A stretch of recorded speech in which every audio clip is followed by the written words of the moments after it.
Thank you for staying with us. Before we went on the break, we were talking about the strike embarked upon by the Judiciary Staff Union of Nigeria, that's JUSUN, that has entered. It is now more than a month, and the courts across the country have remained on the lock. The union is obviously pressing home its demand for financial autonomy of the judiciary, and this is the longest industrial action that the nation's justice system has ever seen. And to talk about this, we have in the studio strategy consultant Kenny Adenugba and lawyer and public affairs commentator Fred Nzako. Gentlemen, good morning. Thank you for joining us on TVC Breakfast. Good morning. All right, let me begin with you, Fred. The cliche, no pain, no gain, seems to be the path that JUSUN is on as we speak. The strike entering over a month, and a lot of persons never thought that they would go this far, because this is the longest ever. I wonder, do you see light at the end of the tunnel with this path being trod? Well, as an optimist, I want to see light at the end of the tunnel. I want to believe that this strike will not be in vain. I want to believe that the Nigerian society will benefit from this long strike, which is very, very unfortunate, because judicial right is a fundamental human right. Absolutely. Justice is a fundamental right of every citizen. So it is expected that those who dispense justice, those who walk in the temple of justice, those who ensure that the society should be the first beneficiaries, should not be allowed to go on such a long strike. Right. As a matter of fact, should not even go on strike in the first instance.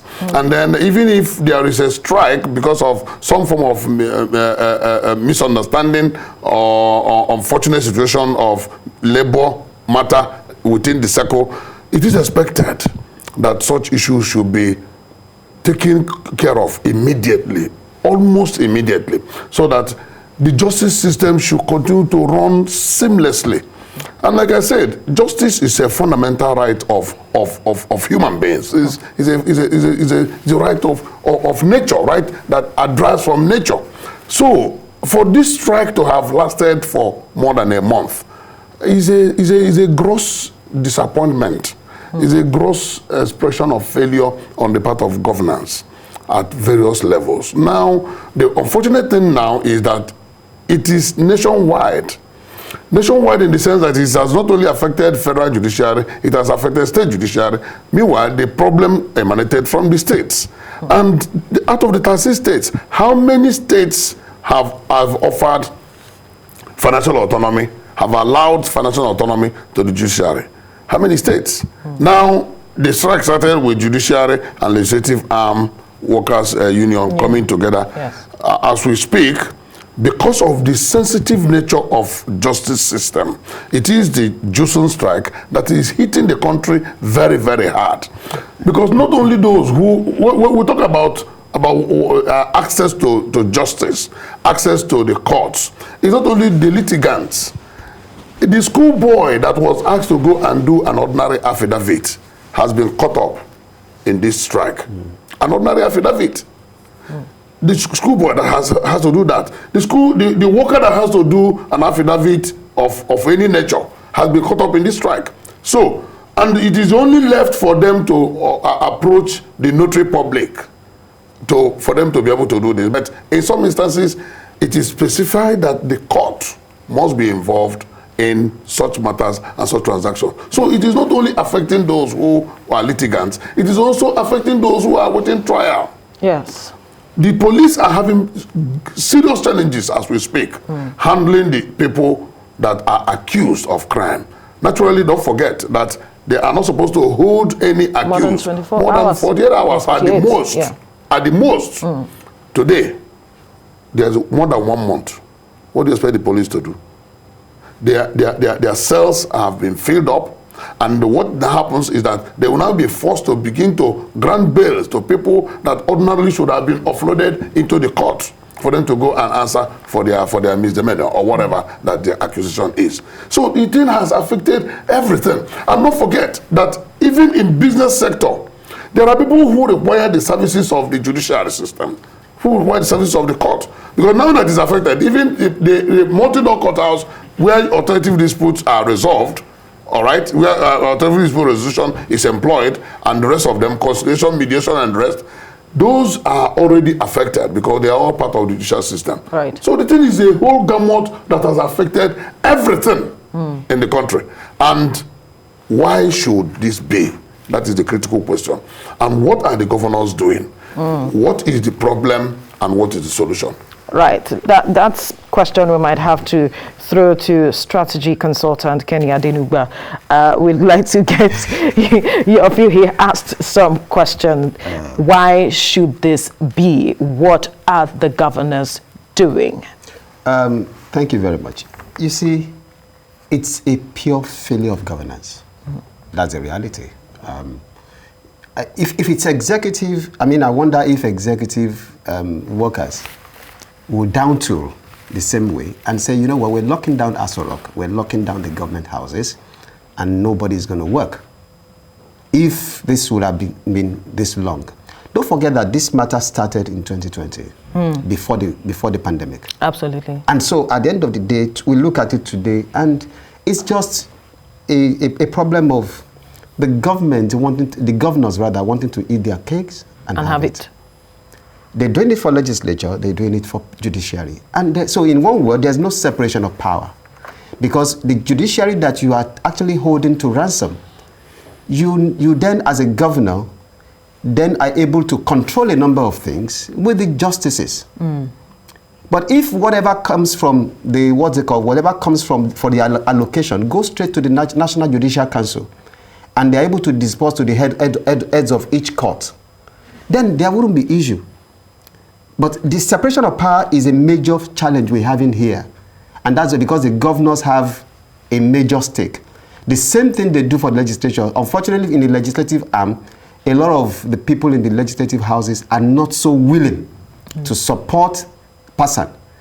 Even if they make mouth, they put mouth to say, oh, we're doing this. Because half of them are, or more of them, maybe like 70% of them, are actually like the governor's acolytes. So at the end of the day, what do you have? You have a situation whereby the governors are holding the nation to ransom. And the reality is this: until they do what is right, we're all in this. It's unfortunate that that the judiciary actually have to face this, because the reality is nowhere in the world will this be allowed to go on for more than a week. Nowhere. Because like I said, a lot of things are at stake. Even those in the legal profession are already affected. Nobody can go to court. Nobody can charge for anything. People are, there's no work. It's like the NBA is also, in a state of coma right now because nobody is working. No litigation, no whatever. The only thing now that is being done is to then look at it and say, or rather to say, okay, fine, can we get all those whose offenses are bailable? Let's get them out of the cells. That's the only way, because the cells are congested. But it seems they're not willing to do that. They are not willing to do anything. You see, the truth of the matter is this has to be done, whether we like it or not. I'm sure the NBA will have taken certain steps to make sure that the lawyers go in there and get out those whose offenses are bailable. Reason being this, the pandemic is not over. Right, congestion. So, congestion is one thing. So we're talking about, COVID protocol is not allowed. I mean, it's not observed in such instances. So the challenge we have is, until we begin to see governance in its proper perspective. Because some of them will say that, of course, the governors fought at the beginning of all of these things. They didn't want this to happen. Exactly what that is. Yeah. So they're playing lip service to a number of things. And you see, where I come from, they say it is not, it's not by ease that you're able to take the fruit from the palm kernel. So it comes with hardness. You must enforce it. So if this is what it takes, it's unfortunate, really. If I have that we have to get to this point. Yeah, if I have my way, I would rather want to plead with JUSUN and PASAN, if possible, to say, please, can we have a reprieve? But the reality is that these people we're dealing with do not listen.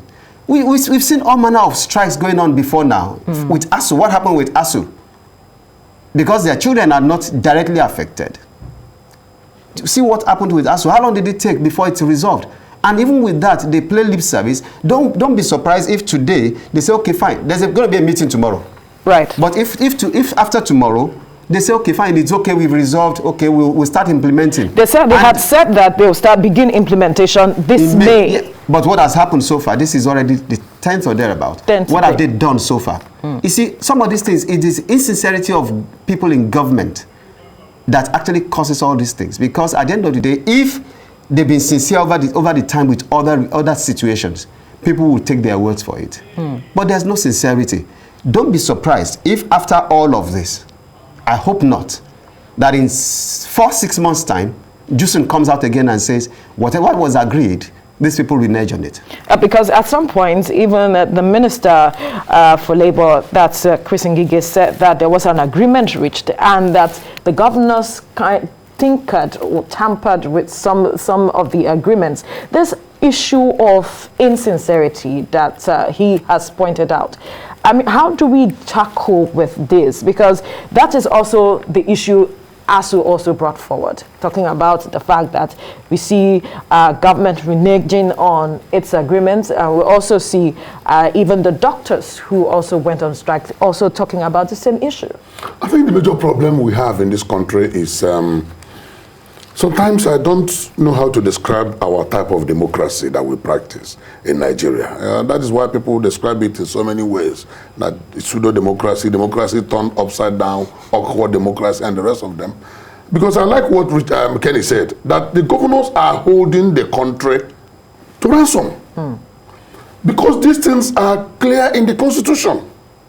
Very clear. That was why the president came up with the executive order 10 in the first place. Put in a surplusage. Yeah. It is an addition, just a kind of reminder. In case you governors, hey, you guys, in case you don't know, this is here. Executive order 10. Now there is an executive order asking you to implement this. And the governors themselves have said, well, just like my friend said, pay lip service. It's not the first time JUSUN has been going on strike. Absolutely. Over the same matter. The unfortunate thing this time around is that the members of JUSUN are determined more than ever before to take this one to logical conclusion, because all past agreements they reached with the governors have all been reneged. And you now ask, like you had rightly asked, why would governance in Nigeria be a voodoo? I mean, sometimes it baffles me. Why won't truth be preponderant in governance?